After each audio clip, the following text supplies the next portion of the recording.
क्या आप जानते हैं कि हमारे अंदर जीतने की जो भूख होती है या फिर हमारा जो करेज होता है, कॉन्फिडेंस होता है या फिर सबके सामने नेतृत्व करने की जो क्षमता होती है, ये सारे के सारे इमोशन एक ग्रह के कंट्रोल में है। जी हाँ, इस ग्रह का नाम है मंगल। मंगल को जानने के लिए पहले उनकी हम कहानी जानते हैं। मंगल को कहते हैं हम भूमिसुत। भगवान को भूमिसुत क्यों कहा जाता है? इसकी 2 कहानियाँ आती हैं। पहली, जब भगवान वाराह अवतार लिया था भगवान विष्णु ने और एक दिव्य वर्ष के लिए माता पृथ्वी के साथ रहे थे, जिनसे एक बालक की उत्पत्ति हुई थी जिनका नाम था मंगल।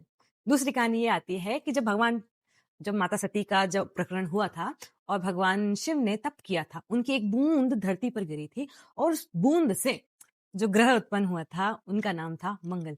दोनों कहानियों में एक समानता है। भगवान वाराह का अवतार इसलिए हुआ था रक्षा करने के लिए और भगवान शिव जी का वो पसीना भी इसलिए ही गिरा था क्योंकि वो आए थे उस सभा में सती जी की रक्षा करने के लिए और उसके विरह में इतने वो बेचैन या फिर एक तरीके से विरह से इतने दुखी हो गए थे वो कि वो तप में या वैराग्य में चले गए थे और उस तप की वो बूंद थी।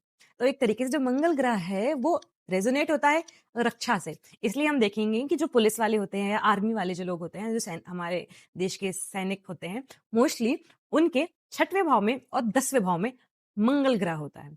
वैसे ही आज ही जाइए आपकी कुंडली में आपका मंगल कहाँ बैठा है, इससे जाके देखिए कि आप अपने लाइफ के किस क्षेत्र में जान भी दे सकते हैं। हर हर महादेव।